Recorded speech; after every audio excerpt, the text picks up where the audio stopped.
Good evening, ladies and gentlemen, and welcome back to the Next Gen Racing FASTR BMW M4 Sunday League Season 20. As always, we're here taking a look at Lobby 1, consisting of the Alien League drivers and the Division 1 drivers, and I'm your host, Paul TX141 Walsh, also known as Britain a Spit, depending on what media you follow me on. We're here today at the Belgian circuit, a Circuit de Spa-Francorchamps, for round number 5, and it is the final round of the first half of the season before our drivers get the 1 week break, and then they carry on with the second half of the season.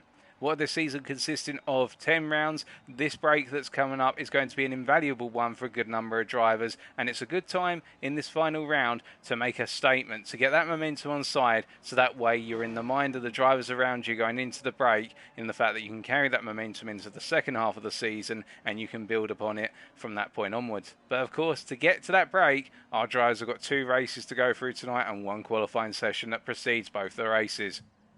Our format is, as per the usual, we will have qualifying at the hours, that's at 2100 hours British Summer Time, based on the clock in the top right corner of our screen currently, and then we have a 15-minute qualifying session. Over the course of that qualifying session, it will all be about who can set the fastest possible lap. That will determine the grid order for race number 1, which will be the first of our 2 sprint races. Each race this time being 15 minutes in length rather than the standard 10 minutes, given the nature and the length of the Spa circuit, where our lap times are just under 2 minutes 30 or 2.5 minutes. So we extended the races to 15 minutes in length to give our drivers just a little bit more time out on circuit and more opportunities to battle and fight for position.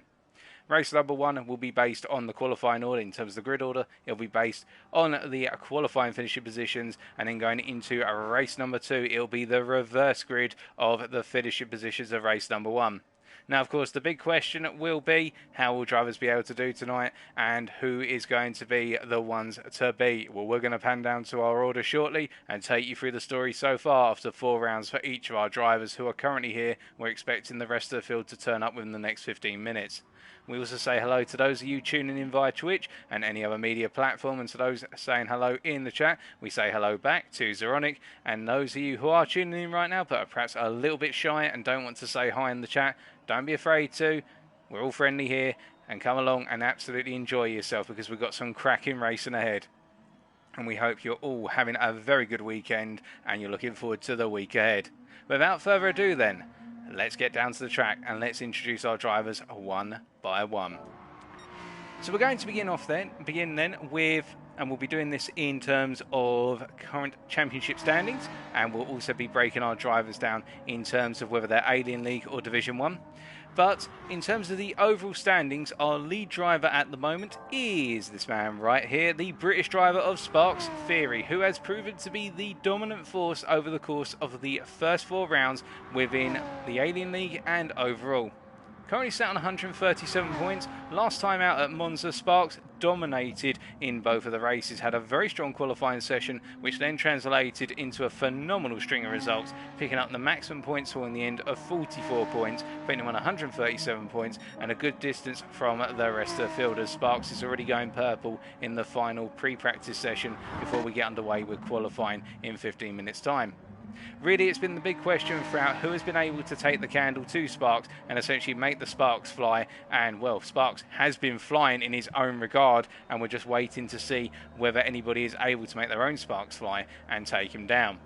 And that really leads to the question of who within the Alien League is closest. Well, we then have to go to second place in overall championship standings, and we will find that it is currently TNR Philo, who we believe is due to arrive at the circuit at the very last minute before the racing gets underway tonight. But Philo is Sparks' main competitor at the moment within the Alien League on 121 points, having had a good set of results last time out at Monza. Not quite able to take the complete fight to Sparks, but still running him close. And then in third place in the championship right now overall is the first of our League 1 drivers, Matthew Lambert from the United Kingdom. Matthew having a very strong time last time out in Monza, and in fact taking the fight to Sparks in race number 1 in particular with quite an aggressive approach to trying to hunt Sparks down. And whilst in the end it did not work out in terms of race number 1, Lambert was able to put some pressure on our championship leader and also really start to stake his claim as the dominant force within Division 1. With him sat on 89 points as it currently stands, albeit Lambert's success in race 1 was not paralleled in race number 2 with a very difficult second race due to a number of incidents at Monza, seeing Lambert finish all the way down the order. But nonetheless, he's come back here refreshed and re-energised and looking to take on the fight of Spa-Francorchamps. And on those 89 points, he has got a sizable gap to his closest competitor in Division 1. And his closest competitor is this man right here, Martin JL09, the British driver, making his way down towards the Kemmel Straight right now. And as he makes his way onto the straight, we recall that he's on 74 points currently, and he is our second place Division 1 driver and sitting fourth in the overall standings. And Martin, being 15 points down on Lambert right now, will be looking to do his utmost to close that gap up before going into the season break. What with Martin having the more consistent results at Monza last time out, picking up 13 points in race number 1 and 11 points in race number 2, albeit not able to get those huge results by comparison with what Lambert's been able to achieve. And that's really been the story between the two of them. They have been the main rivals in Division 1, but whereas Lambert's been able to score those massive points, Martin has had the greater consistency in terms of the point scores over the rounds, and that is why Martin is a bit down on Lambert right now, but is still right in the hunt. And Martin is joint on 74 points, albeit with a result rollback. He is ahead of Luke Mitchell, who I believe is due to arrive at the circuit in short order. The British driver who's not currently here is our third place Alien League driver as things currently stand. And well, Mitchell doing a very good job of trying to keep in the middle of the Alien League pack in third place, but he has got a fight on his hands if he wants to chase after Philo and Sparks, who are quite a way away. The best region of almost 40 points between Philo and Mitchell. Coming on to our P6 overall driver then, that would go to GTP's Rick WRX, and I believe Rick will be rejoining the lobby in a very short period of time, probably going for a connectivity reset. Rick currently sat on 55 points after not being able to take part in the races at Monza, as he's just returning to the lobby right now, and really we're waiting for Rick to get his car out on circuit. But Rick on those 55 points, having a difficult time of it. Actually, my sincere apologies, that should be 65 points he's currently sat on by looks of things. That's an error in our timetabling sheet at the moment, but on 65 points at the moment, and fourth place in the Alien League only by countback, whereby his main opponent in the Alien League, Luke Doherty, 94, and I believe Luke is not here either. He's due to arrive at the very last possible moment as well. Luke on 65 points as well, and our fifth place Alien League driver and 7th overall in the standings. Well, these two have got quite a bit of work to do to close up to their Alien League opponents. But then we come back to the rest of our Division 1 drivers now. And our first driver who we can introduce after that, currently sat in 8th in the championship standings overall, and in what is effectively 3rd place for Division 1, is Sir Bertus from the Netherlands.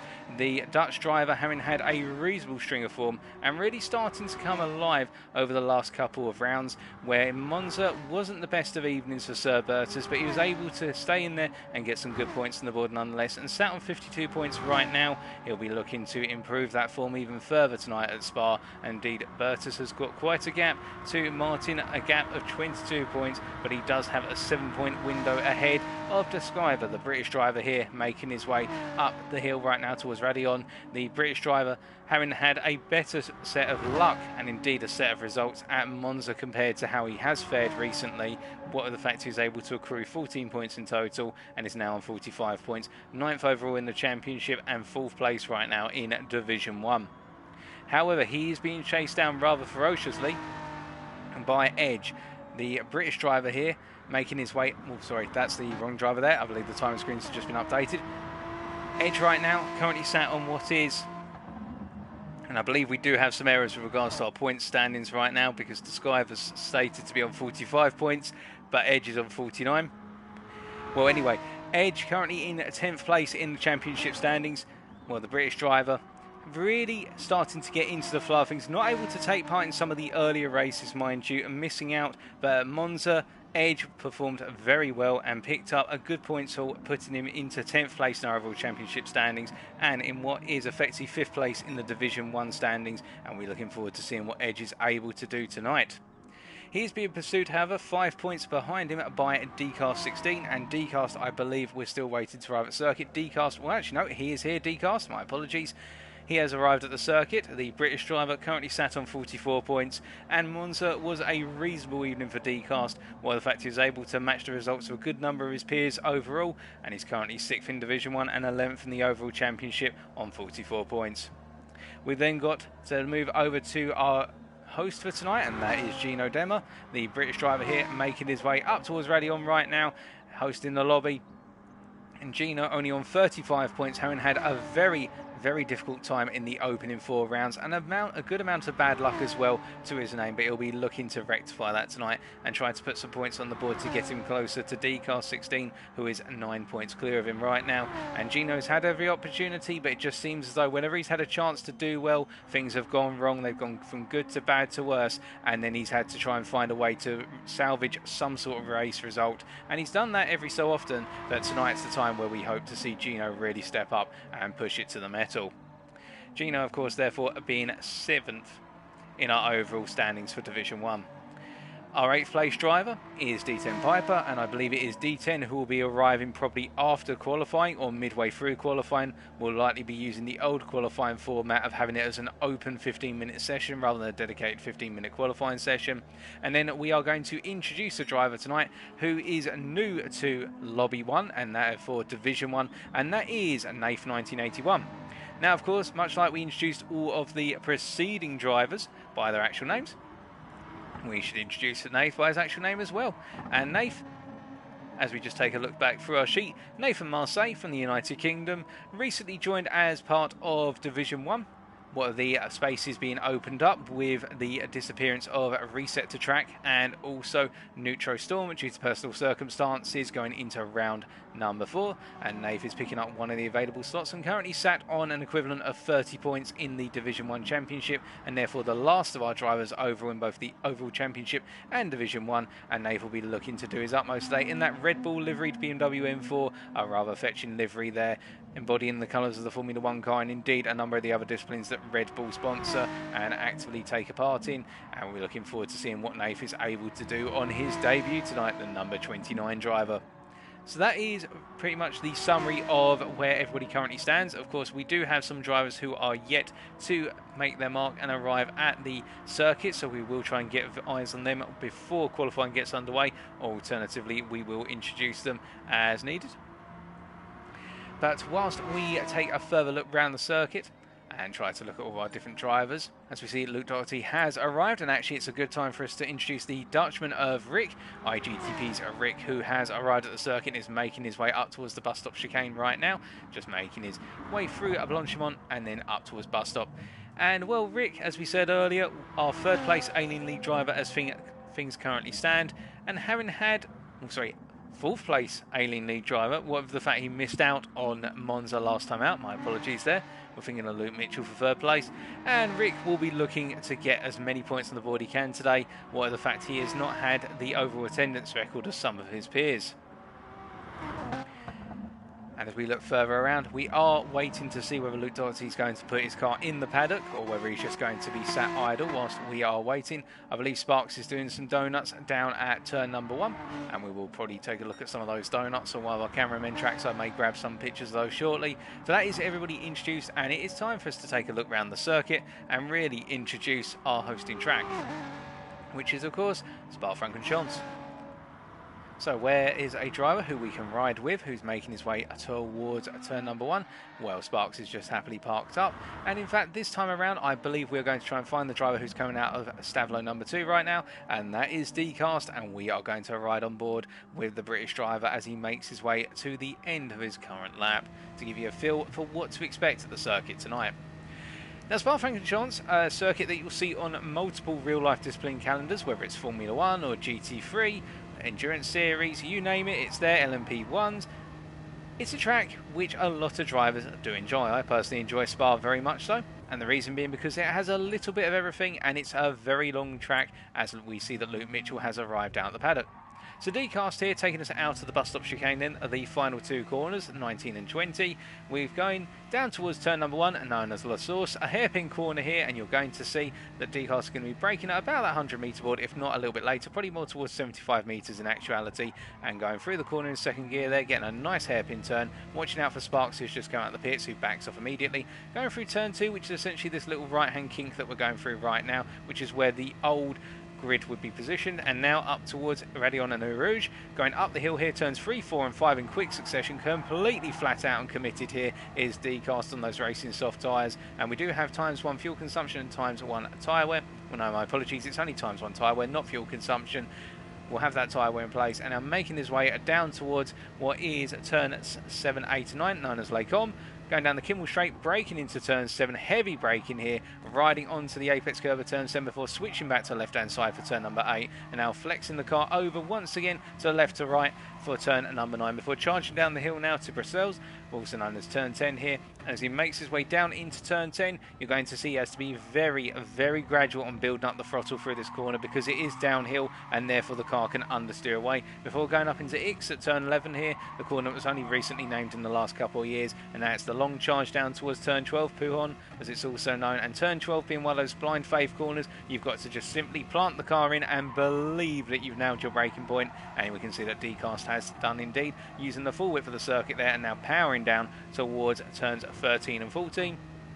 The medium speed chicane here, 13 coming up this right hander, bringing the car in, going a little bit deep there and getting some snap understeer as he made his way through the corner, carrying too much momentum forward, but he'll correct that next time around, we expect. And now going through 15 and 16, 15 coming up the right hand here, known as Stavlo 1, and now Stavlo number 2 is the right hander about to come up, and then we've got a long run all the way through Blanchimont. As he makes his way down the straight here, coming out of 16, we're going to have turn 17 coming up. It is a little left-hand kink, which you're about to see, and then we've got the difficult corner of Blanchimont coming up at turn 18. So here's turn 17, the gradual left-hander that builds up towards turn 18, and into 18 he goes. He's going to be completely committed here, flat out all the way through, and now it's a long run continuing all the way up to the bus stop chicane of turns 19 and 20 to complete the lap, slamming down hard on the brakes, and actually going for a very tight line there where Dcast could have stayed to the left-hand side perhaps in order to improve his turning angle, but still that is the lap completed by Dcast, and we appreciate the British driver giving us a tour of the circuit.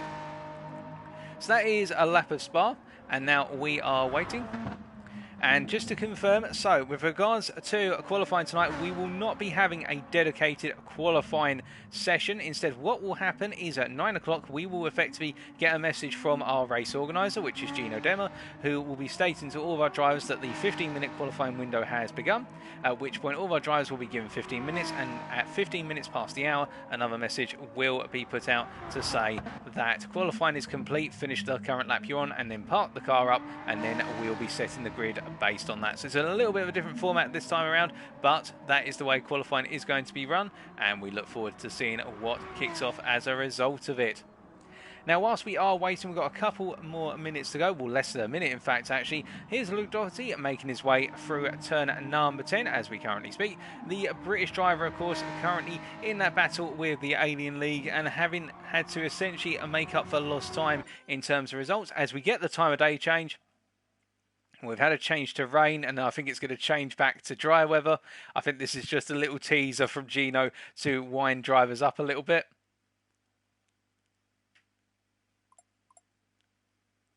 You can see all of our drivers immediately, oh no, rain. Did we practice for this?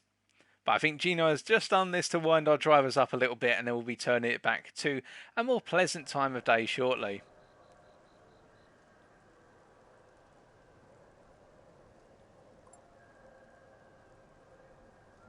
Or is it? Or have we decided actually we are going to be going for rain? No, there we go. We get the change back. So Gino just pulling everybody's leg.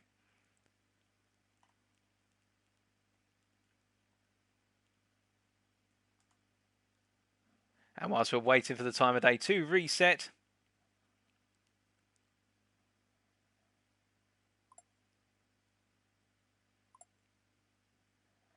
Luke Doherty there asking whether we're now going to be racing in snow, and his opponent Mitchell, the P3 driver for the Alien League so far, Well, Mitchell and Doherty having great battles last time out at Monza, and we look forward to seeing more.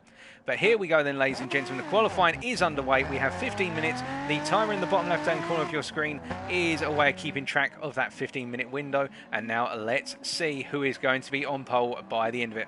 And remember, of course, our Alien League drivers will start at the front of the grid regardless of how they qualify overall. So whoever in our Alien League is the 5th fastest of the Alien League drivers will start in P5, and then our top Division 1 driver, whoever it is, will start P6 on the grid. So we'll be segregating our 2 grids out in order to give our Alien League drivers the opportunity to fight amongst themselves. But of course that means the Division 1 drivers do have sight of the Alien League drivers ahead of them, and essentially a carrot to chase after, whereby the idea in being a Division 1 driver is you want to finish ahead of an Alien League driver to prove a point that you are faster, and perhaps in the next season you'll be promoted to the Alien League.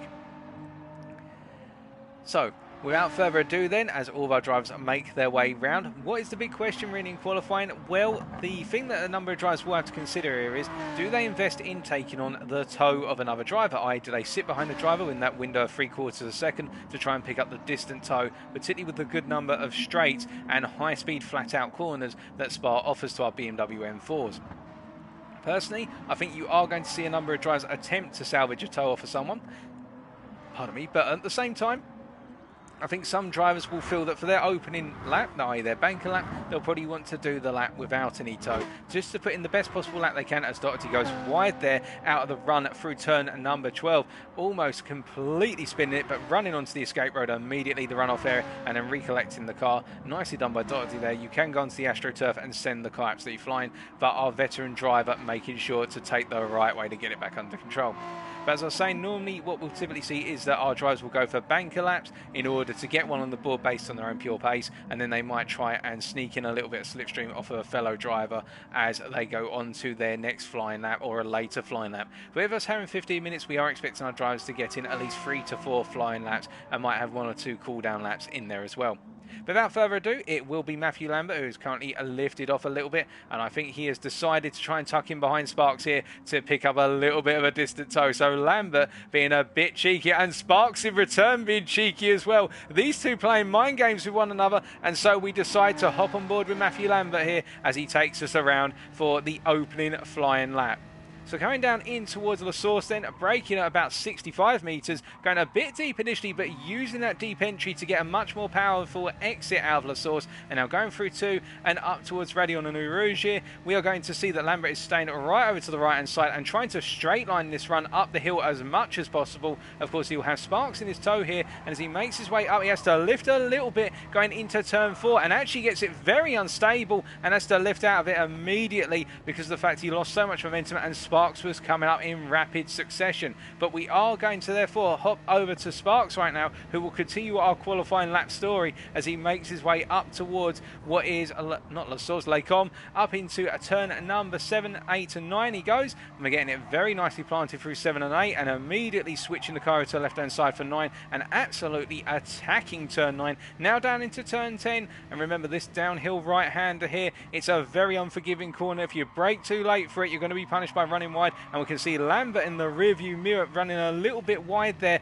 of apex because of the dirty air for the back of Sparks' car, but he's staying with Sparks and using the toe as he runs off onto the AstroTurf there, going out of X, and you could see that the rear end of the car decided to snap as a result. Now coming down through turn 12 here, full commitment from Sparks, although he didn't quite use the full width of the circuit yet, but a very strong run out of turn 12, and now up into 13 and 14 he goes, and you should see him absolutely fly through here in 4th gear, although he's gone a little bit deep into 13. Can he get it back for 14? He can indeed, but that will have cost him approximately half a tenth in 13 alone. Now come up into Stavlo 1, and Stavlo 2 follows suit, and you can see getting a nice run through the opening part of Stavlo, and now going into the second part and running it full pelt out of turn number 16. Now come up into 17 and 18, the combination known as Blanchimont, as he charges all the way along here. The double left-hander section awaits a Blanchimont, so coming up into the corner right now through 17 he goes, and he'll be running as wide as possible using the full width of the circuit through the main part of Blanchimont at 18,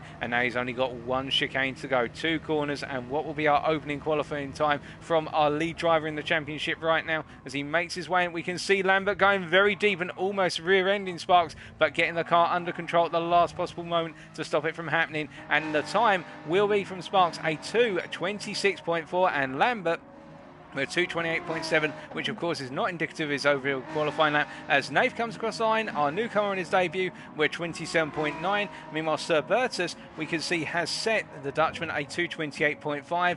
Rick, meanwhile, GTP Rick, we're 2:27.4. And then as we look further down the order, we have got Luke Mitchell coming on to another flying lap, having been compromised, it would seem, on his opening flying lap there, only setting a 2:33.8. And Luke Mitchell right now, of course, will be in that sparring session with Doherty, the two drivers in the Alien League who have been so close throughout, and at Monza it really came to blows last time with some fantastic battling between the pair of them, and we look forward to seeing what they're able to achieve. But right now Mitchell will be looking to do everything he possibly can in order to nail his qualifying lap. He will not want to be stuck behind Doherty going into the race. He'll want to be ahead of his opponent as he makes his way all the way down the Kemmel Straight now towards Lake Om, and up into turn 7 he goes, and nailing that braking point just after that 100 board, using the entrance curve on the left hand side there as a brake marker. And we can see Mitchell right now in a very difficult spot qualifying wise, in the fact that he is overall P11 as Sparks returns to the pits and resets to the pits to get a new set of tyres on and go for another flying lap. But Sparks right now holding that provisional pole at 2:26.4. albeit it won't say that on the timing screens immediately. We will get that update on the timing screen shortly. That's how the practice style qualifying session works. As we can see, all of our drivers with a wonderful camera shot there making their way down towards turn number 12 coming out of X, and we can see Luke Mitchell at the rear of the camera shot, who we are focused on. And this lap is looking a better one from the British driver, albeit he's starting to experience a little bit of graining on the front tyres, and what with this circuit being a clockwise circuit, albeit with a great bundle of corners to go, we expect both sides of the car in terms of tyres to experience a relatively similar tyre wear here, although normally with a clockwise circuit you would expect that it would be the left hand tyres who take a bit more of the brunt. But Luke Mitchell keeping those tyres rather balanced in terms of wear and chasing after Doherty right now, and probably hoping he can get a little bit of a tow in the long run through Blanchimont and all the way up to the bus stop chicane, which will just give him the best part of, say, half a second all the way down the straight. But we'll wait and see as Mitchell is continuing to push on here. It's a very nice lap. He's already on a personal best as would be expected, but how much of a best is it? Well, we're going to find out in very short order. Coming through Blanchimont now, he goes flat out, running as wide as possible on the exit, and now up into the bus stop chicane. He'll need to nail this braking point and deal with the dirty air in front of him, but he gets it planted down into first gear, stopping the car as hard as humanly possible. And the time as he comes out the chicane is going to be a 2:27.7, putting in P4. A very nice lap, although it should be noted that Rick, the Dutchman, who's currently P3 in our overall standings for the Alien League, is on a 2:27.2 right now, and a good chunk clear of his competitors who are chasing after that second spot as he resets to the pits for the Alien League. Martin is our fastest Division 1 driver right now, however, on a 2:27.6, albeit 1.1 seconds behind Sparks Fury. But remember, for Martin, this is for pole position in Division 1, and Martin making his way up to bus stop. And we haven't seen too much of Martin so far, but doing a very nice job as he flows through, although Matthew Lambert then coming back out onto the circuit, I think, can setting a sector time. And as Martin comes across the line here, it is an improvement to a 2:27.1, but Lambert is ahead of him right now by the best part of 5.5 tenths. As we see Sir Bertus taking evasive action, as did Nath there. I think the two drivers tripping over one another and getting out of the way of Matthew Lambert as he makes his way down into X right now. And Lambert, having put in a better lap, an improved lap, currently on what is a lap that's only 1.5 tenths off of our pole sitter Sparks Theory, and that means Lambert is on a 2:26.6, a very strong lap. And how can Martin respond as Lambert lets Sir Bertus through, and will have to do the same for Nathan short order going through turn 12. But as we look further around the field, we can see that Duskiver right now doing a nice job. The Briton with 2:27.8 on his second flying lap. And with that lap, that places him in a P3 in our Division 1 qualifying grid. And I think for the Skyver right now, it's about qualifying as close as possible to Martin and Lambert. I think he'll feel that he may not have the pace, be able to take a scalp there in terms of Martin and Lambert. They've always qualified up towards the front together wherever we've gone. But now that Skyver has that opportunity, he may just want to get himself into that P3 slot in Division 1, so that way he can have the run on one of them going up into La Source, alternatively all the way along the Kemmel Straight. We can see that Nath on his debut right now. It's only what is half a tenth behind, as we see our timing screens are updated and Luke Mitchell does improve. Well, no, my apologies. Luke Mitchell's time is reintroduced onto the board and he is currently P5 overall, and that is P4 for our Alien League drivers as we switch back to Discover here, making his way up towards the second part of Stavlo right now, and it is an improvement by half a second, so we are going to stay with Discover. This is looking a very strong lap, and I think in fact this could get him a lot closer to Martin and get himself on towards that front row of what is Division 1 by the end of this qualifying session. What with there being only 4.5 minutes to go right now, our drivers will have the best window of 2 more flying laps if they're not currently on a lap, and it will come down to who's able to nail it when it really matters, particularly with more marbles being down the circuit right now, and those grip levels will be going up. But Discover coming through the bus stop right now, getting it planted, although running very wide Discover, and that will cost him the lap. That is very unfortunate for the Briton, and he's got it all to do again. So he's going to have to go at least one more time and hope to nail the next lap. Well, that is very unfortunate. And Nath right now using Matthew Lambert as a tow down the Kemmel Straight here. Of course, he won't want to hit the back of the British driver, his fellow countryman, but you can see that Nath trying to use every single advantage, and in fact has set 2:27.916s back-to-back in qualifying, and Nath really coming on strong in his opening qualifying session for this season of the BMW M4 FASTR League. And whilst we are just going through qualifying, we just need to give a quick shout out to FASTR, who is the sponsor for this series. If you do want to check them out, search Be Faster on Google or in any search engine. They're a company which are supporting sim racing and indeed wider motorsport, and trying to get more and more people of all ages into motorsport and sim racing careers in order to promote the brand and promote the overall premise, as motorsport has really grown as an enterprise over the last 5 decades, and we want it to continue to grow. But be sure to check them out. Search Be Faster on Google or any search engine. I believe it's also www.befaster.com. Faster being spelled F-A-S-T-R. We've removed the E there for efficiency. But nonetheless, as we see that DCast right now currently in, well, given our timing screens need to be updated, it would seem that DCast is perhaps our last driver overall in terms of timings, unless we are mistaken, on a 2:29.8. DCast not having the best of evenings thus far, although we are hoping he's able to improve, and we may also see D10 Piper arrive right at the end of this qualifying session, as we see that DCast making his way right now through 13 and 14 and not having a good time, and immediately actually struggling and needing to get out of the way of Gino, who is behind, although he continues with that. I think DCast realises he is still on a flying lap, and Gino right now is being held up by DCast a little bit as DCast moves out the way just in time, and Gino goes wide as a result of it, as we can see that Gino's spinning out on the AstroTurf there coming out of Stavlo 2. I don't think Gino's going to be too pleased with that one, well, the fact he's a second up the road from DCast on qualifying time right now, and I think that is Gino's final qualifying lap compromised and complete, unless he can quickly get the car out there, but it's going to be very tight. But Lambert following Nath right now as Nath gets out the way of the British driver,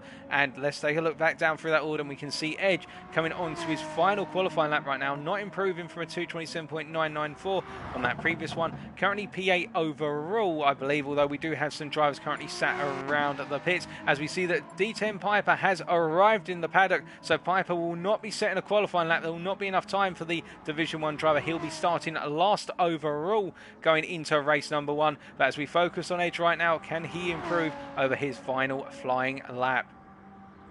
So as he makes his way onto the Kemmel Straight, then a good run through the first 6 corners. And coming onto that straight now, the question for Edge will be, will he be able to improve enough for the clean air ahead of him, or will he need a tow? Well, he's going to have to do this one without a tow, and sector 1, not an improvement. 3.5 tenths down. I think Edge has got his work cut out for him in the final 2 sectors, and with those tyres looking pretty worn as well, I think Edge may just simply have to part this one up in the end and accept that it's not going to work out, but he'll have to start quite a way into the midfield of Division 1 and take it from there.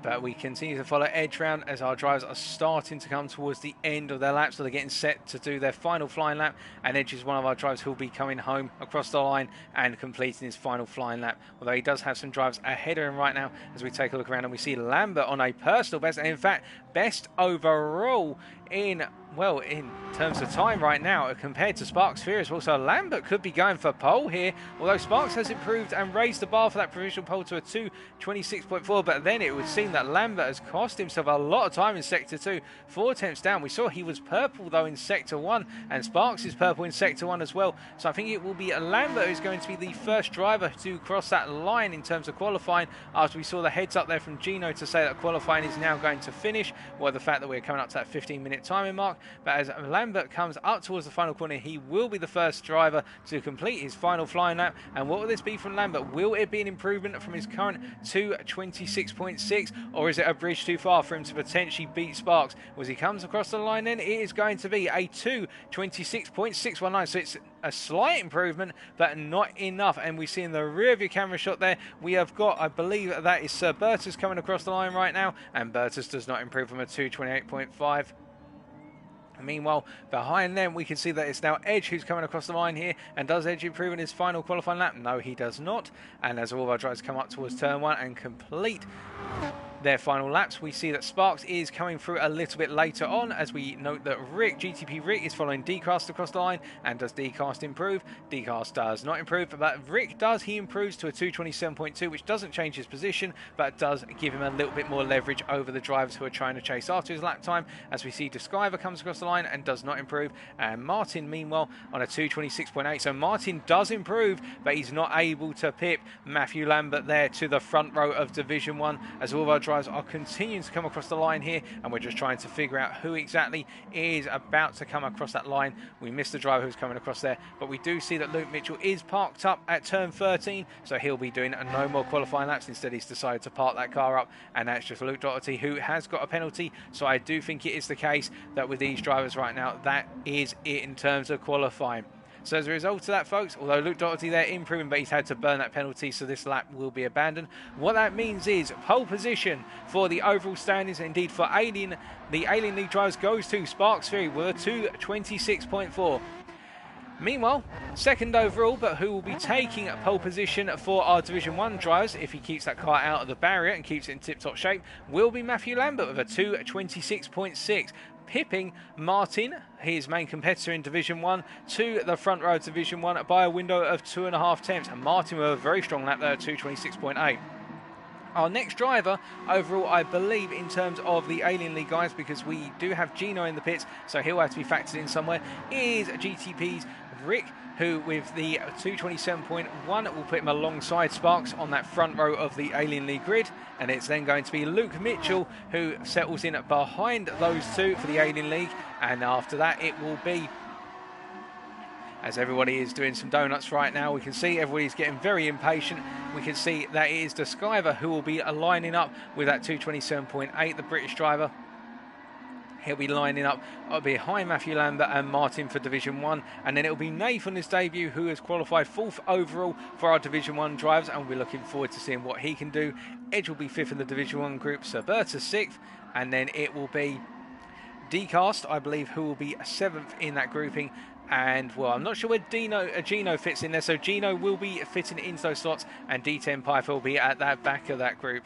Meanwhile, it's worth noting in the Alien League, guys, that it is going to be Luke Doherty who forms up towards the back of the Alien League group. And it will be a Luke Mitch. Well, my apologies. We do seem to be missing one driver here. We've got TNR Philo, who wasn't able to make it in the end. That's why we're missing an Alien League driver, because Philo was not able to make tonight's races. So Philo will not be able to get any points on the board, and that means Sparks may be able to start to really pull away from his main competitor in the Alien League. But everybody just spinning the cars around right now and are waiting to get going. A little bit of impatience being shown from everyone. And we're going to take a brief breather, and we've probably got the best part of a minute to 1.5 minutes before we get underway with race number 1. So now's the time, if you haven't already, to quickly hop to the toilet, grab yourself a light refreshment, and then get back and get in your seat and ready for race number 1.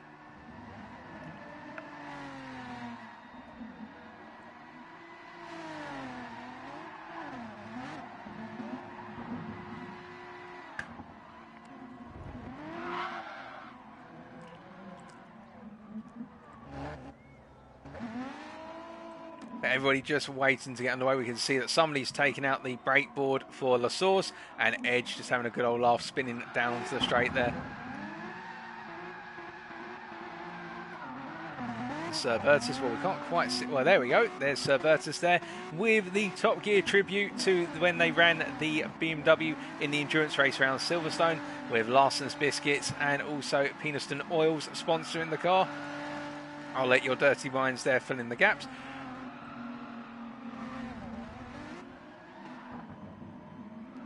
But we are just now waiting to get underway with race number 1. It should be coming in a very short period of time.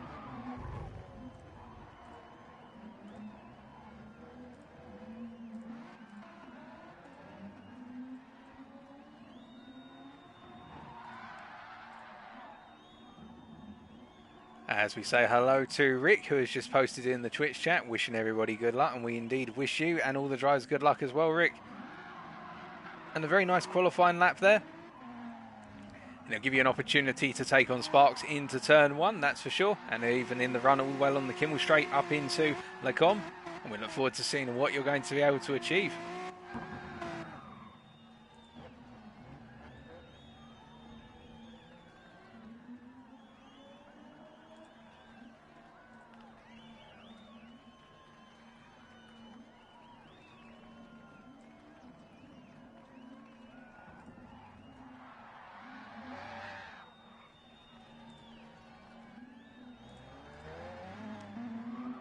That's unfortunate, Rick, that you have 4 attempts off of optimal, but still, whereas you may not have got it in qualifying, you never know what could happen in the race. I mean, the fact that that 4 attempts off optimal means that at the end of the day, you would have been 3 attempts off of Sparks, and I think Sparks did get a little bit of slipstream when he hit that perfect lap there, although we didn't quite see that. And we say hello to Lambert95 as well, who I believe is Matthew Lambert, who's just currently parked up in the Drift Shop mobile.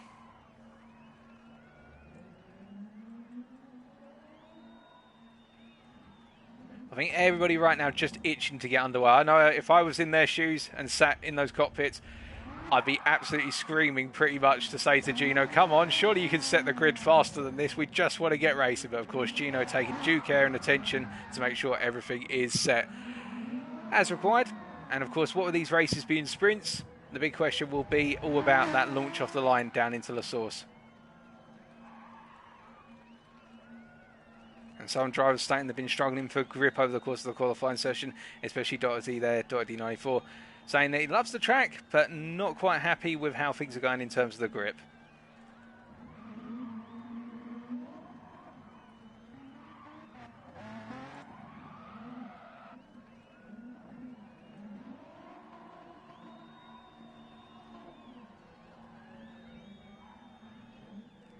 But we are just counting down right now, just waiting patiently.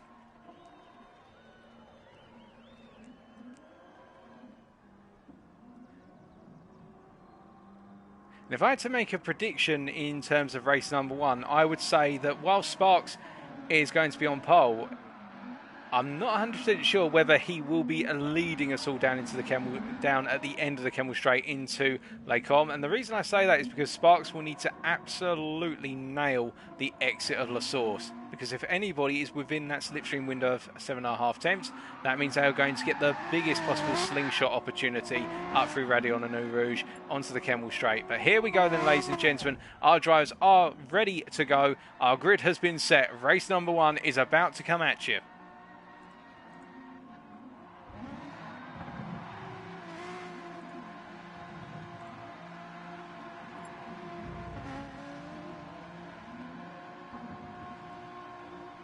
I think Gino's still giving everybody the best part of a minute in case they're quickly taking a quick toilet break or something along those lines.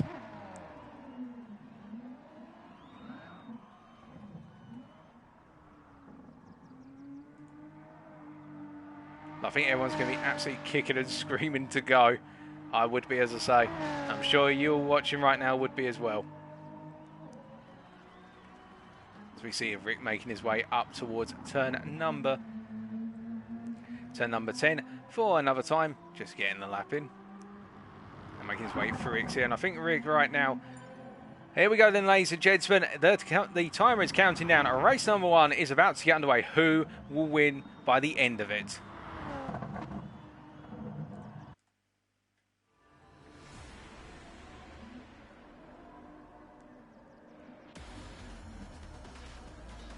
Alrighty folks, as we pan down to the grid then, Sparks on the left hand side, and we can see on the right hand side, meanwhile we've got Martin, Rick behind, then we've got Luke Mitchell, Doherty and Matthew Lambert. But as we're about to count down to the starting procedure, who is going to get that run out of La Source?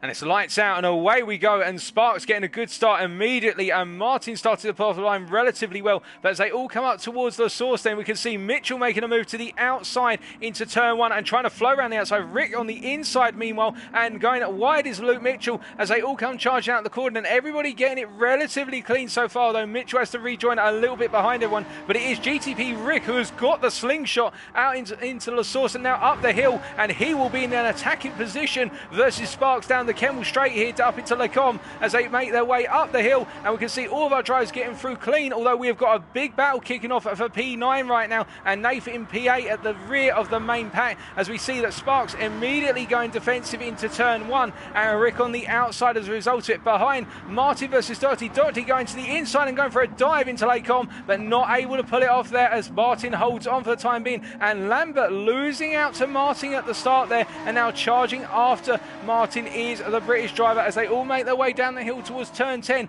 and we can see our pack all nicely condensed together. The battle for P7, Nath versus Luke Mitchell, and Luke Mitchell having to concede to the outside with Nath making the move up the inside, and he can't carry the momentum up into X. Behind them meanwhile we can note that Gino Demmer right now in P10 hasn't really gained too much since the start. D10 Piper going very wide there out of X and rejoining, and D10 into the wall out of X as they all make their way through 12, and now coming down in towards 13. The medium speed chicane awaits all of our drivers as we can see Lambert has passed Doherty and is now charging after Martin ahead of him, and this is where he wants to be. Lambert, he wants to be over the back of Martin. He needs to put that pressure on his championship opponent right now because these two are so closely matched in Division 1. You could separate them with a carving knife and they'd still be very close, but as they all make their way through Stavlo 1 and coming up into Stavlo 2, is now lights down as there's been a very wide moment. Therefore, it would appear one of our drivers was that Matthew Lambert who went very wide there. We'll take a look at a second, but we can see that Luke Mitchell losing a huge chunk of momentum through Stavlo 1, and as a result, as they come out of 2 and up into Blanchimont here, we have got the mother of all traffic jams starting to form with Edge at the head of this as they all go into Blanchimont. Gino on the inside trying to tuck and move up the inside there, and we can see that Edge and Gino have gone wide, but as they all rejoin back into the bus stop chicane they go, and Edge are leading this pack. Sir Bertus making a move on the inside, but the half-second penalties for all 3 of the drivers who went wide as Luke Mitchell holds the inside of turn 20. So after 1 lap it is Sparks ahead of Rick, followed by Martin, then Matthew Lambert, then Luke Doherty, and then Describer, our top 6 breaking away from the rest of the field. Edge at the head of our next pack of cars, followed by Luke Mitchell, then Bertus in P9, Gino in P10, Gino battling with Nath for P11 right now as Nath in P11 drops down a little bit and finds himself on the outside into La Source. There's D-Cast and D10 Piper at the rear of our pack and trying to get back into that midfield battle, but Sparks started to pull a little bit away from Rick, although Rick has been very strong over the course of this run out of La Source and all the way down towards Lecom, and it is because that slipstream that Rick is starting to catch up a little bit now. And we talked about this in the pre-race, in the fact that if he can stay in that slipstream, he will be in an attacking position. And speaking of attacking positions, Edge on the inside, Luke Mitchell on the outside, all the way down to Lecom they go, and Luke Mitchell has got an overspeed, but Edge tries to keep his nose in, but then decides to back out of it and burn a penalty instead. And I think that was the better decision from Edge, because he can always come back at Luke Mitchell at a later date. And remember, Edge right now battling with Luke Mitchell. It's not for championship points compared to one another, but every point will count, because all of our drives are awarded from the same points pool, whether they're Division 1 or Alien League. But meanwhile, up front, we can see that Rick still chasing after Sparks, and the gap right now 7/10, expanding a little bit, and Sparks has almost broken that toe. But if he can't break it over the course of, say, turns 12, 13 and 14, then Sparks has got it all to do again when he comes out of Blanchimont and up into the bus stop chicane. But we can see Martin and Matthew Lambert as we jump on board with the second of our 2 British drivers. We can see that Lambert chasing after Martin, and Martin goes very deep into 13, and that's going to cost him a lot of time into 14 as Lambert gets ever closer right now and sniffs an opportunity here to put one up on his competitor as they make their way into Stavlo 1, and now he's just got to plant it on the throttle, and now we've got a very long run all the way up to the bus stop chicane, and we should see that Lambert, as we hop to the third person perspective, Lambert should be absolutely up the rear end of Martin come the end of Blanchimont and up in towards the bus stop here. If he's not there in an attacking position, then perhaps he's just trying to let Martin help him pull away from the rest of the field so that way they can go fight him right at the end. Well, this being a 15-minute race, we have got those additional laps available to our drivers as Martin goes wide out of Blanchimont here, and now coming up towards the bus stop. Lambert looks to the inside, but he's not quite close enough. I think realising that Martin is under a lot of pressure right now as Martin goes deep into bus stop, and Matthew Lambert is not able to make the cutback where, and Martin blocks it for now, but definitely feeling a lot of pressure as they go on to lap number 3. Is our third place man as we see Luke Mitchell still in that battle with Edge, and Edge ahead of him right now, but as they make their way down towards the source, it's all go again, because remember we've got that long run from La Source all the way to Lake Com,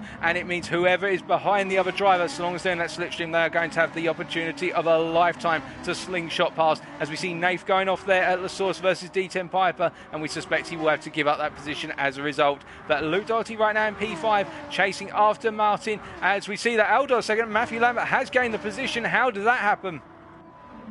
So Martin went wide out of La Source there and rejoined behind and just hasn't got the momentum right now, and that's perfect for Lambert, but Martin now will feel a lot of pressure starting to build behind him as Doherty is ahead of the Skyver for the time being and goes defensive up into turn 7. He needs to, and I think Luke will be hoping that the Skyver recognises the fact that they're getting closer to the P4 man right now and backs it off a little bit, although the Skyver lost a lot of momentum out of turn 7 and 8 there, and I think that's going to give Doherty the chance to chase after P4 for a bit. As we see in the rear view camera shot coming down to turn 10 right now, Mitchell drifted his way to turn 10, getting a bit of understeer there and having to force the car to turn in, and Edge is all over his 6 once again. Edge, the man on a mission here to try and get one up over the Alien League driver, is the Division 1 driver, as we see further back that Sir Bertus right now in P9 with a little bit of a penalty and going defensive in the run to turn 12 versus Gino Demmer, and Gino is starting to get a little bit closer to the back of the Larson Biscuit Mobile as they make their way through 12 and up into 13 and 14, and it could be all chop and change come the end of the lap for these two, as there we can see that we've got a driver going off in the distance. We've got Nath and D10 Piper both running off at turn 12 and rejoining using the safety road there, and that means that D-Cast is now up into P11 for the time being. Nath having a difficult debut so far, although his qualifying wasn't too bad. It seems that in the race it's become a little bit more difficult for the newcomer, but we look forward to seeing what he can achieve later on with half the race still to go, as our top 3 have spaced out a little bit in terms of the gaps between them, and Martin is really now trying to catch back up to Lambert, although he has opened up the gap of 1.5 seconds to Luke Doherty, who has got Deskyver chasing after him. As you can see right now, Deskyver following him into Blanchimont and now up into the bus stop, as behind them the real big battle is Edge with a lot of momentum versus Luke Mitchell, but remember he ran wide out of Blanchimont, which means he may be subject to a half-second penalty, although he doesn't get it there. And Sir Bertus versus Gino likewise, and Gino all over the back of Sir Bertus like a bad rash as we hop on board with the British driver versus the Dutchman here, and we can see just how strong Gino's pace is in that final sector. He is all over the back, and now can he go for it at the end of the Kemmel Straight? Well, let's stay on board and see what happens. So coming out of La Source here, you can see that Sir Bertus is having difficulty getting the car planted, but Gino really struggling with that exit in terms of La Source, and you can see he's fallen out of the slipstream zone of Sir Bertus's car, and Bertus is pulling away, so he's not going to be able to attack this time round, is Gino, as we hop to the external view once again. And meanwhile up front we can see that battle for P5 intensifying, and Luke Mitchell getting a little bit closer to the pair in that battle for P5 right now. Luke Mitchell gradually creeping up to the back of Deskyver, albeit whilst Deskyver's in the slipstream of Doherty down the Kemmel Straight, he won't be gaining Mitchell, but it'll be in the corners where Mitchell is gaining versus Deskyver and Doherty, and he'll want to be in that battle for P5 come the end of the race, where the fact we've got approximately 3 more laps to go, including the lap we're currently on. But whilst this is all kicking off, and we can see that Deskyver is sizing up positions where Doherty may be vulnerable, or the door may be open to send it on the inside, such as at turn 10 and coming into exit 11. We look further back down the field and we can see that our drivers have all spaced out just a little bit right now in terms of their positions. Although I say that, then there's a freeway battle occurring right now for P11 with Nath having cleared D-Cast and D10 Piper. Now, did D10 Piper get overtaken down into X? Well, it seems that Nath had already got it done there. In fact, Nath went very defensive into turn 10, and you could see he almost understeered off, and Dcast had D10 Piper up his inside, so that's how Dcast lost the place. But then Dcast came back at him up the inside through X, and that's why Dcast is currently up into P12, and D10 has fallen back a little bit. But meanwhile, up front, Sparks now 4 seconds clear of the chasing pack. Rick falling off the pace a little bit now versus Sparks, but Rick will be happy with a P2 in the Alien League and a P2 overall tonight. Those points will be very valuable to his championship progression, as we can see that Lambert is gradually pulling away from Martin as well. Martin now 2.1 seconds back, and that gap opening by a window of about 0.2 a lap as we look further back from them, and we see that Deskyver is getting ever closer, and he's looking for a move into bus stop versus Doherty. Is Deskyver as they come into the braking zone for turns 19 and 20, and it looks as though Deskyver just doesn't have enough to get past. And look who's jumped into the rear of the picture now. We have got Luke Mitchell, who is all over the back of these two as we look backwards from Luke Doherty's car here, and this is going to be a huge moment in terms of slipstream. We're riding on board with the P5 driver right now as he makes his way into La Source, and he's got to hope that Luke Mitchell and Deskyver start to fight before they get to Rouge and Radion, because if they do, they'll cost one another momentum. And we can see that Doherty got the best run out of La Source compared to the other two, but watch how they're going to have to settle into a line here, because Deskyver will be the one on the inside for the opening part, but it's still side by side as we're looking back here, and that's going to cost them a huge amount of momentum. And we see that Deskyver takes the lead from Mitchell as they come out of turns 3, 4 and 5. As they run through turn 6 and now up towards turn 7, it is Mitchell on the inside, Deskyver on the outside here, and surely Mitchell will have this done on the brakes. They both brake at the same time here. Mitchell on the inside, but then it flexes to a left-hander, and Deskyver still keeping it clear, but Mitchell is still on his inside into 9, and Mitchell gets the place. What a brilliant sequence of battles, and I think that Doherty ahead of these two will be absolutely smiling from ear to ear, knowing the fact they decided to fight one another rather than go hunting down Doherty, who has now moved up the road by the period of 1.9 seconds. He's got a little bit of a gap, and he can utilise that to try and hold on to P5 for the rest of this race. So Mitchell now is in the hunt for Doherty, and Deskyver will try and find a way back at that, I'm sure, as we see that Doherty has picked up a half-second penalty for track limits at X. That is not good news for our P5 driver, and is going to put him in a world of pain should he still have that penalty come the end of the race. But we see that Sir Bertus right now in P9 being reeled in by Gino. This really has been a battle that's been brewing for the best part of the opening 5 laps, as we notice that Gino just can't seem to find a way past Bertus right now, but is running very close to the back of him, and Nath trying to get into this battle, as we see Edge getting closer to the back of Luke Mitchell, as we saw at the forefront of your camera there coming into turn 13. But focusing on this battle for P9 right now, Bertus just doing enough as they make their way into Stavlo, and now as they're all coming all round towards Blanchimont once again, it's Sir Bertus who's going to be feeling that pressure, as we note that Doherty versus Deskyver right now. Now what on earth has happened here, because Doherty has had the mother of all nightmares, and Deskyver around the outside into Blanchimont he goes, but Doherty says no and holds on for the time being, and Deskyver I think had to lift there, as we see the Edge versus Luke Mitchell, and Edge battling up the inside into the bus stop chicane, but Luke Mitchell goes deeper on the brakes and is able to hold on for the time being, as is Sir Bertus, as they all make their way into lap number 6, and we're going to hopefully have one more lap after this one. We should be seeing 7 laps for the majority of our drivers here as the battles resume, as Deskyver looks to the inside into La Source. Doherty just gives him the space on the inside, and behind Luke Mitchell, being hounded like a pair of rabid dogs, is Edge right now as he's trying to hunt down Luke Mitchell as much as possible. But we've got 4 drivers all battling for P5. Who is going to be the one to bring it home, as they're falling further and further back from our top 4? Well, I think right now Doherty is the one in the most vulnerable position. Well, the fact he's got a small time penalty to burn, which I'm sure he'll just lift and burn it at some point around the next couple of laps. But Deskyver, Mitchell and Edge all looking to try and capitalise here on Doherty, who just hasn't got the ability to break away, as they all come up into Lake On then, and we can see that Doherty just going a bit deep and essentially blocking off Deskyver for a bit of understeer there, and Deskyver will have been caught by surprise by that, and Mitchell tried to capitalise, and he's still trying to capitalise as he's got the momentum, momentum, but I think Descriver's held on for the time being, and now Mitchell has to look at his rearview mirror because Edge says, hey, well, Mitchell, if you're going to lose all your momentum, surely I could come through and take P7, and Mitchell's not going to have any of that, I'm sure, as they all make their way through X now, and these four literally nose to tail for the last lap and a half. It's brilliant to see. I love to see it as we see that Gino in the rearview camera shot is up into P9, and Mitchell looking for the move up the inside of the Skyver into 12. It's not a common overtaking place there in this type of car due to their low overall acceleration speed,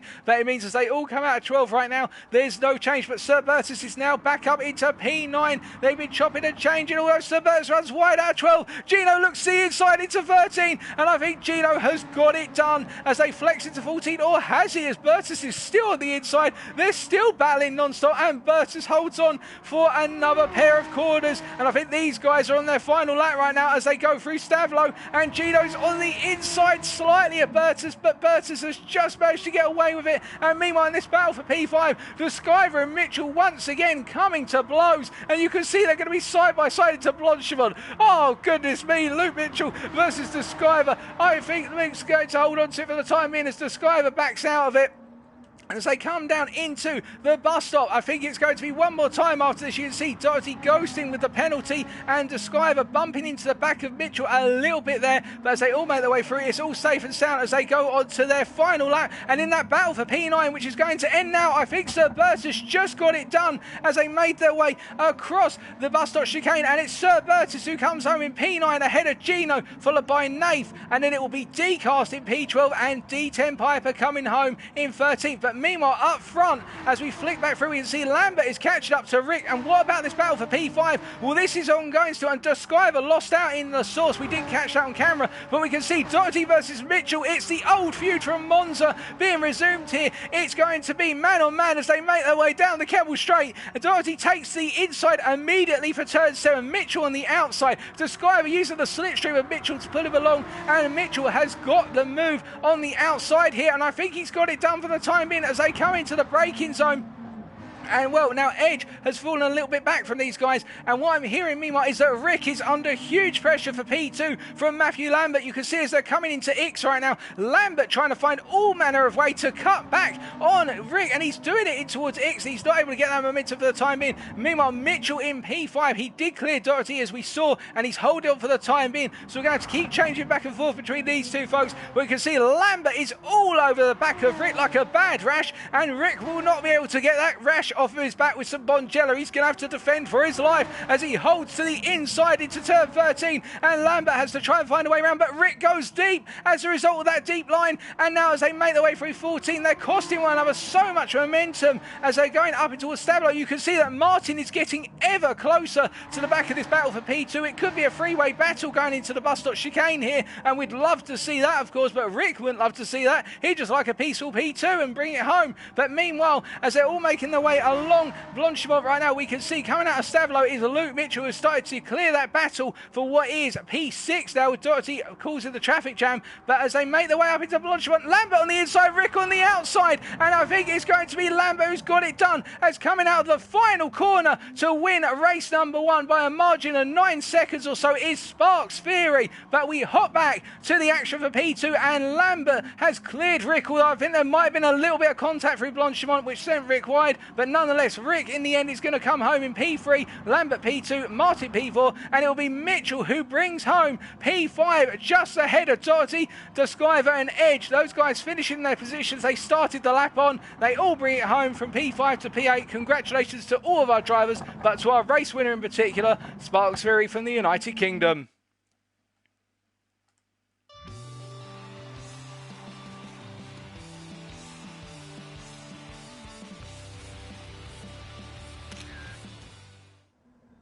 What an absolutely brilliant race opener for tonight's round 5. That was incredibly close between a good number of drivers there. But, as always, subject to any insurance inquiries, here are your race results for race number 1. Sparks Fury bringing home the win ahead of Matthew Lambert and GTP Rick.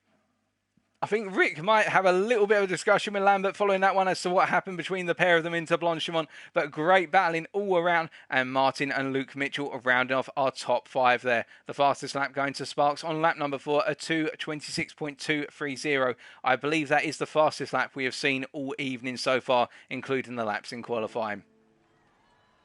But now we are waiting to get underway with race number 2. The grid will be set, and in the meantime, we're going to enter the results into our result spreadsheet. So give us a couple of minutes, folks, if that, and then we will come back with some more action in a very short period of time. You can bet on that.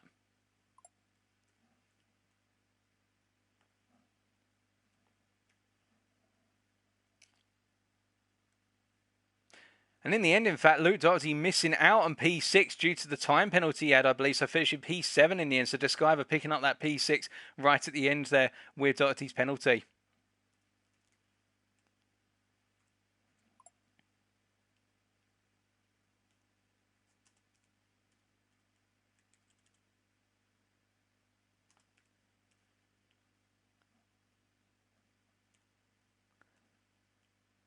But a cracking race all round, and you could see what we were referring to earlier with regards to that slipstream all the way from the source down to the Kenmore Straight. So powerful, and our drivers have to be so wary of it.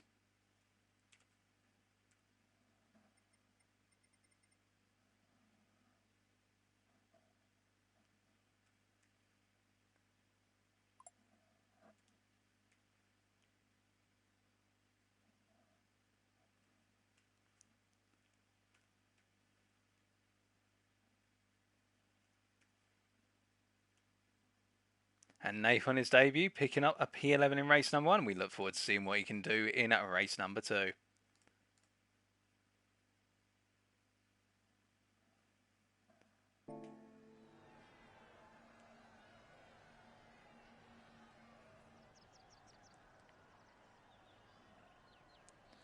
So we have got a couple of minutes before we get underway with race number 2. And I think our big discussion points really over the course of the opening race tonight. What a fantastic combination. BMW M4s and Spa, and so many places where these cars can go side by side. Albeit not everywhere you want to go side by side, but our drivers showing their best ability to respect one another and give one another space through all manner of corners.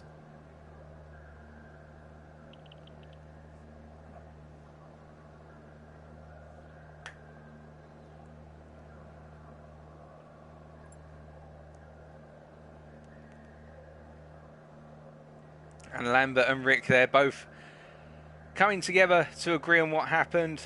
And it seems as though it's being treated as a racing incident. It did look like a racing incident, to be fair. It's very difficult to get two cars side by side through turn 18. But they did their best too. It was a brilliant battle to the very end.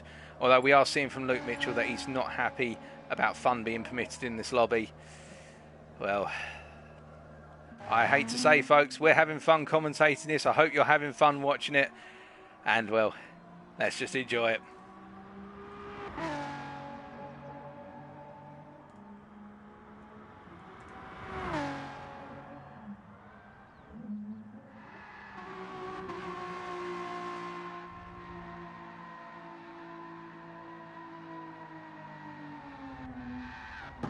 We are just waiting to get underway with the next race.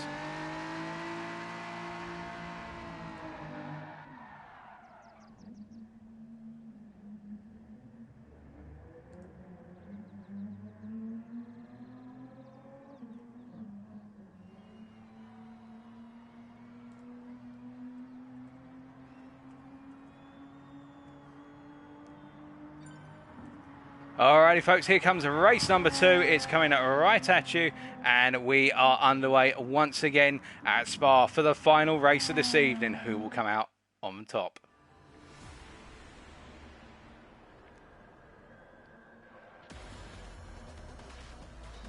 So as he panned down to the grid this time for the reverse grid race, we can see that pole is with Luke Doherty and Luke Mitchell alongside him, and then we have got Martin and Rick and Sparks Fury behind in that top 5. But look out for Matthew Lambert. What can he achieve from further back?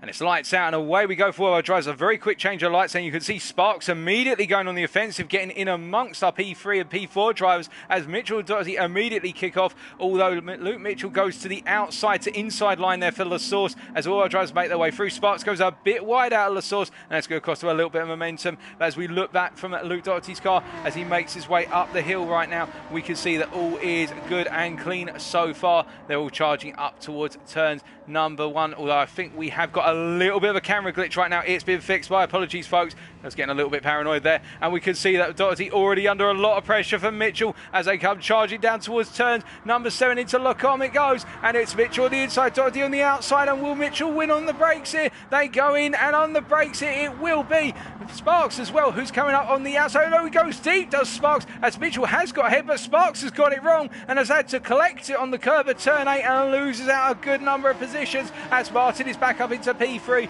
and Rick is in P4 right now. And we can see that Rick, well, hold on a second, Luke Doherty is coming back at Mitchell into turn 10 as there's been a huge incident. A lot of cars have gone flying off into turn 10 and have gone massively side by side. What on earth is happening here? We've got about 4 wide through 10 and 11, and as they all come out of X, they try to calm it down, but we're going to need to take a look back at that because that was something phenomenal kicking off, as we can see that Lambert is up into P7 and Decast now in P8 and really trying to hold off the charging tide of cars behind him. But let's take a quick look back at what happened there.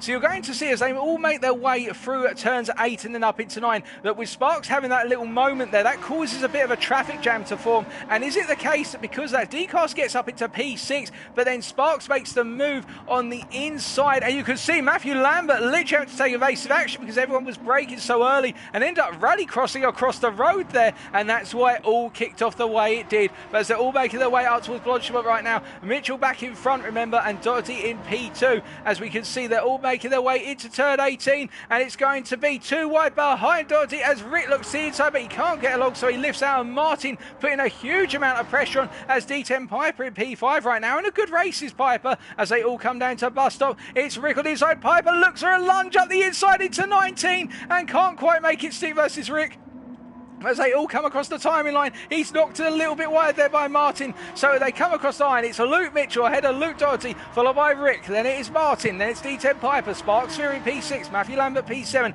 Gino in P8, there's Decast in P9, Nathan P10, Sir Bertus P11, and it's Describer versus Edge for P12, and Sir Bertus feeling a little bit of pressure from behind as Edge looks to the inside versus Describer and holds on for the time being. There was a little bit of contact there as they all make their way up towards the Kemmel Straight once again, and it is Luke Mitchell who drives us all onto that straight, as we can see that Doherty is all over the back of our race leader once again. It's literally roles reversed on lap number 2, and Mitchell goes to the centre of the road. Meanwhile, Doherty holds to the centre as well. Will he look for a move at the last possible minute into the braking zone, or does he think better of it? I think he thinks better of it, realise that the Rick's going to be on the attack. But meanwhile, speaking of attack, we can see that Sparks is up the inside of Piper, and Piper doesn't fight it too hard. I think he realises that Sparks is coming through one way or another. He's going to find you and take the place. He's going to get you. As you can see that Martin in P6 having a hold off Matthew Lambert, going to defence into turn 10, and Lambert looks around the outside and he tries to hold the momentum here as Martin holds that inside line, and Lambert is going to have to find another way round,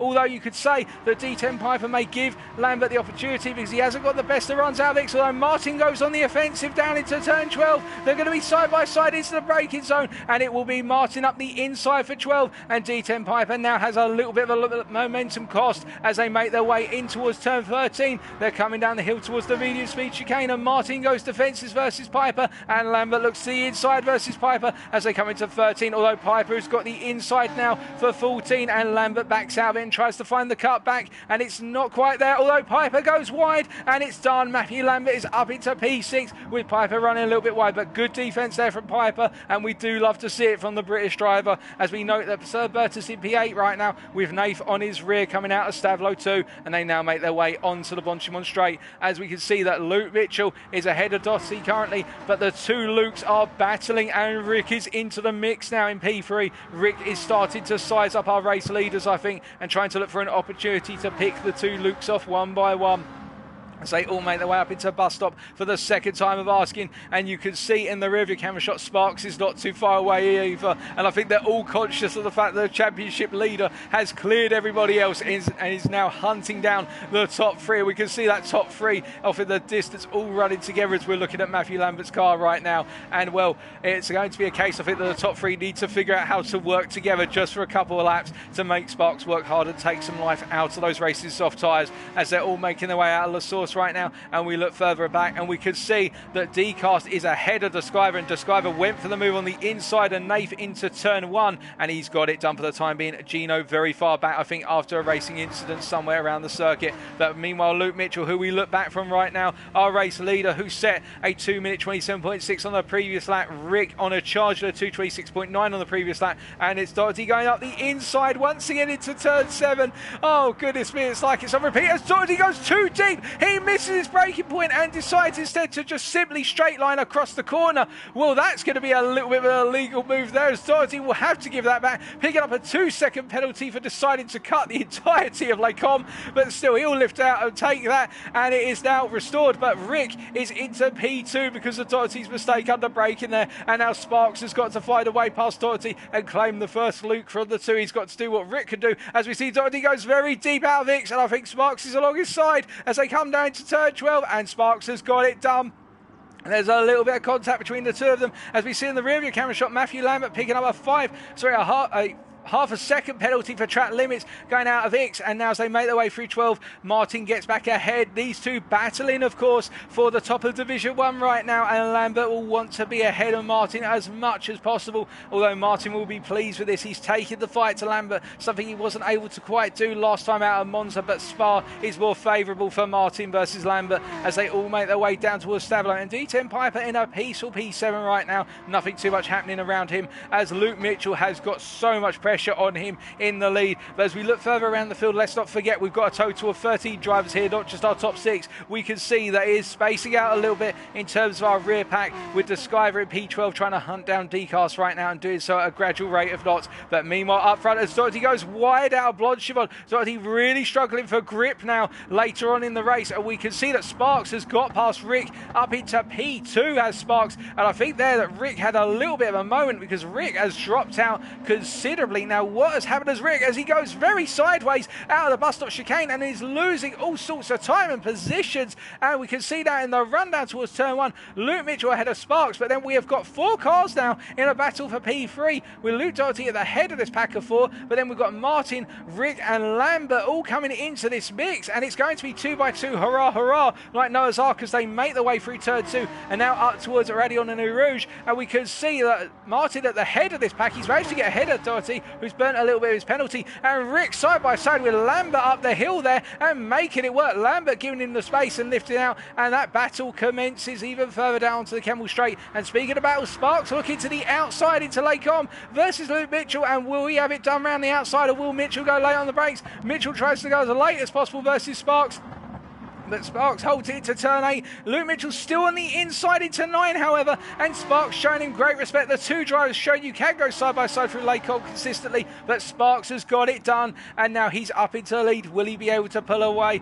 as Doherty still in P3 and Martin in P4, Rick in P5 and Lambert in P6, and D10 Piper only the best part of 2.5 seconds down on these guys, and gradually closing on that battle for P3 if they continue to fight as much as they have been over the last couple of laps. We've still got 6 minutes of this race to go, folks, and plenty more to come, as we can see that Martin trying to find a way up the inside of Doherty into turn 12, wasn't able to do it and tried to distract Doherty by putting his nose on the inside temporarily, but the veteran driver not making any mistakes so far bar the penalties he has picked up. And we can see that Martin looking for a move around the outside, and there's been major contact there. I think Rick went way too deep and Doherty has been sent into rallycross mode, and he skids across and goes out just in time, but I think Doherty is not going to be happy with that, as we're going to take a quick look back at what happened there. So coming down then through turn 12, we're riding on board with Rick here, and you're going to see that as they come through 12, Doherty doesn't have the best of momentum. He runs a little bit wide on 12, but does carry a reasonable momentum down to 13. Now, does Rick just completely miss his braking point here as they come down to 13? Rick goes on the brakes, and he just simply hits the back of Doherty's car whilst trying to go for a move on Martin. So Rick there really kicking off the instant by the looks of things from what we could see with the cameras available to us, and I do not think Doherty's going to be happy with that at all as Rick defends the inside versus Matthew going into the bus stop chicane here, and this has enabled Luke Mitchell to break away in the hunt after Sparks, although Sparks is still holding on to that lead for a time being. Rick under a lot of pressure right now, and I think he's going to be subject to a bit of a penalty afterwards, subject to a steward's inquiry, because Doherty has fallen all the way down the order, but that's the same for the stewards to decide after tonight's race. But nonetheless, as things press on right now, the battle for P3 has gone from 4 drivers to 3, as we can see that Lambert versus Martin as they make their way up towards Radion and New Rouge. They go through 3, 4 and 5, and we've got Matthew Lambert all over the back of Rick, and I think he's going to try and look for the move. He's going to be made to go around the outside if he's going to do it. As they charge down towards turn number 7, they go. Lambert on the outside, Rick on the inside. Now will Lambert be able to break it hard and deep into the corner? I think he's got the momentum to do it. He's gone later on the brakes than Rick, and he's gone round him into 7 and has got the move done versus Rick before they come through the rest of the lake. Although there is contact, and Rick actually forces a move on the inside versus Lambert, which knocks Lambert wide, and Lambert just gets it under control, and Martin looks to capitalise. He picks up the place on Lambert, and Rick going defensive quite hard there, a bit harder perhaps than Lambert anticipated, and Martin is now up into P4 and trying to hunt down Rick as a result, and both drivers are going to have to try and find a way past the Dutchman, who is defending very hard right now, and we can see that Martin trying to get his nose in on the inside of Rick into turn 12 here. I think he's going to try and force a move and make it too wide, and he does indeed, and Rick has to lift out of it. He can't find a way through. You can't go too wide through the entirety of turn 12, and Martin picks up the place with a very well timed move up the inside there, but can he hold on to it? Well, through 13 and 14 he definitely can.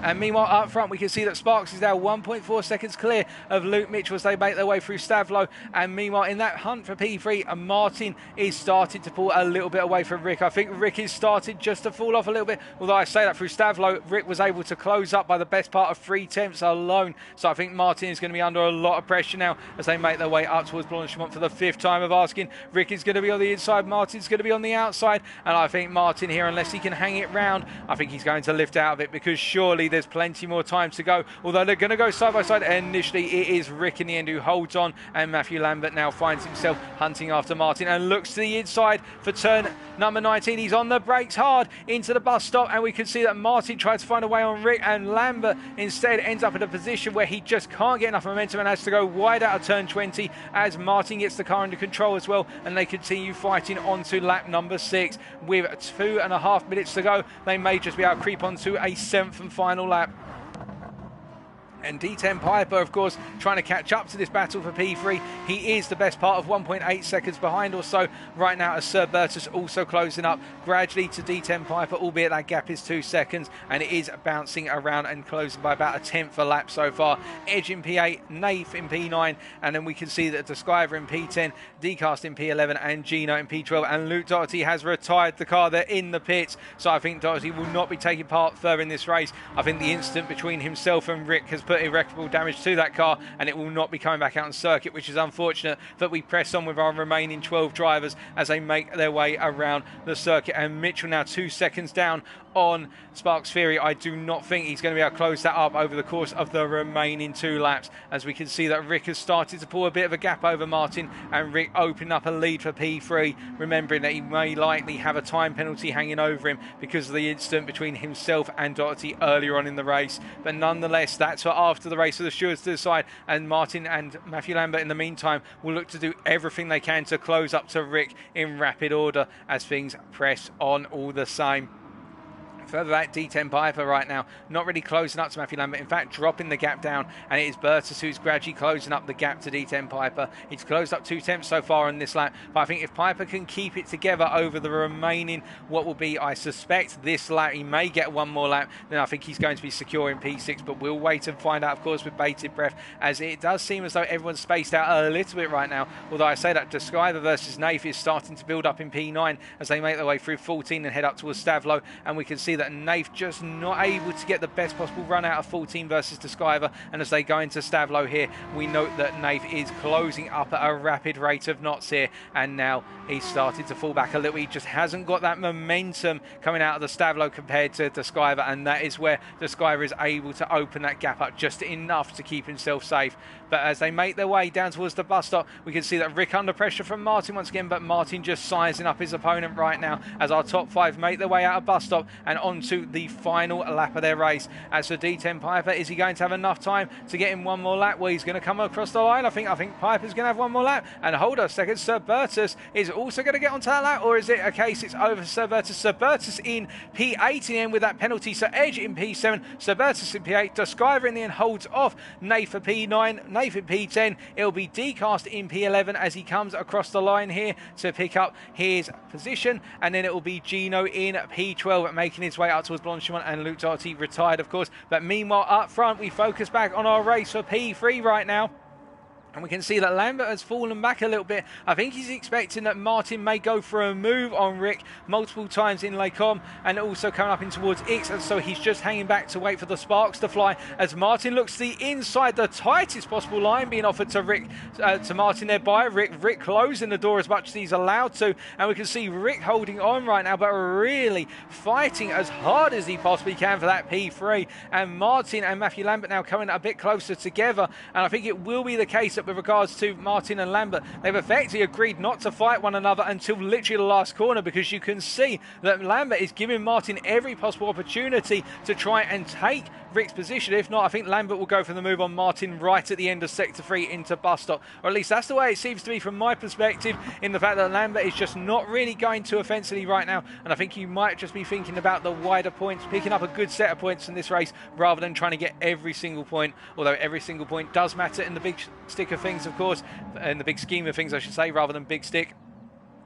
But nonetheless, as Lambert makes his way through 14 right now, we can see that things are not closing up too much between Lambert and Martin, but Martin is all over the back of Rick once again. They've only got the best part of the final sector to go now, these three, and they're all going to be coming onto the Blanchimont run very shortly, and it is Rick who gets the best run out of Stavlo too, as Martin now needs to try and find a way to catch up, and I do not think he's going to have enough time or length of road to be able to do it, as now Lambert is getting ever closer, albeit will Lambert go for the move? I don't think he's close enough here. He's going to do it. It will be into the bus stop chicane. But speaking of the bus stop chicane, coming out of it right now is our race winner, making it 2 out of 2 tonight. It is Sparks Fury, who brings home another race win. A brilliant result for Sparks, and Luke Mitchell picking up that P2. He'll be very pleased with that. But in the end, it will be Rick who brings home P3, subject to stewards' inquiries, ahead of Martin in P4, and Lambert, I think, settling for that P5 in the end after making a bit of a mistake under braking into the bus stop chicane. And D10 Piper bringing home a well-earned P6. Congratulations to British driver. Congratulations to everyone making it to the end of the race, but to our race winner in particular, Sparks Fury from the United Kingdom.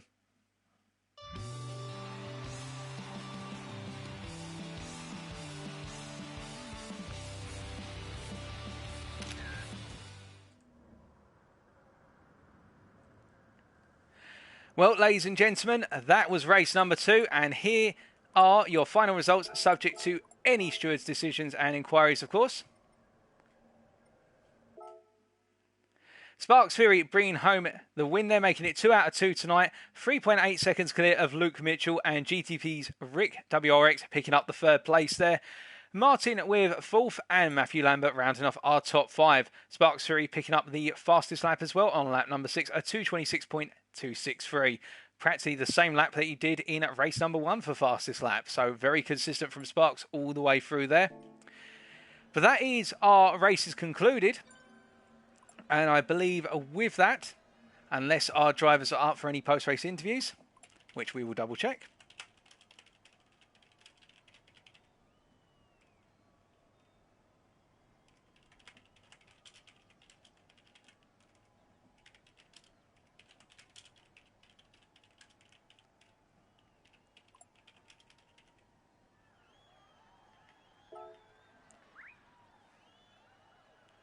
If anyone is up for an interview, we'll do a quick interview. Otherwise, that will be it for tonight's proceedings.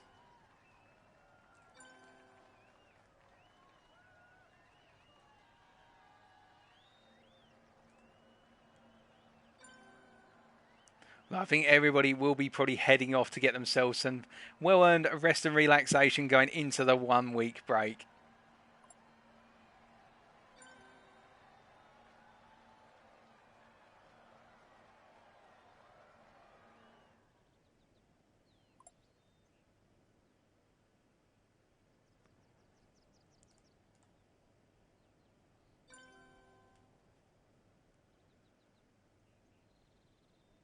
But we are just waiting to see if anybody does want to do an interview. We'll give it 1 or 2 more minutes, and then we will start to bring things for a close. Sorry, to a close.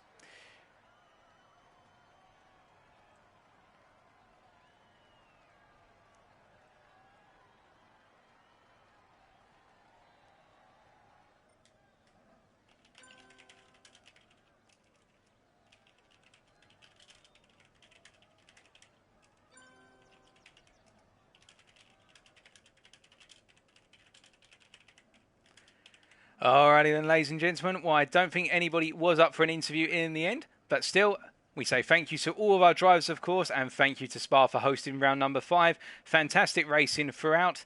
And, well, that marks the end of the first half of Season 20 of the Next Gen Racing FASTR BMW M4 League. When we were looking at the Alien League and Division 1 drivers, of course. And we will be back in 2 weeks' time for round number 6 as we kick off the second half of the season. But until then, it's goodbye from me, your host Paul TX141 Walsh, or Britain a Spit, depending on what media you follow me on. And remember, as always, to stay safe, stay well, stay smiling, but most importantly, stay on track. Good night.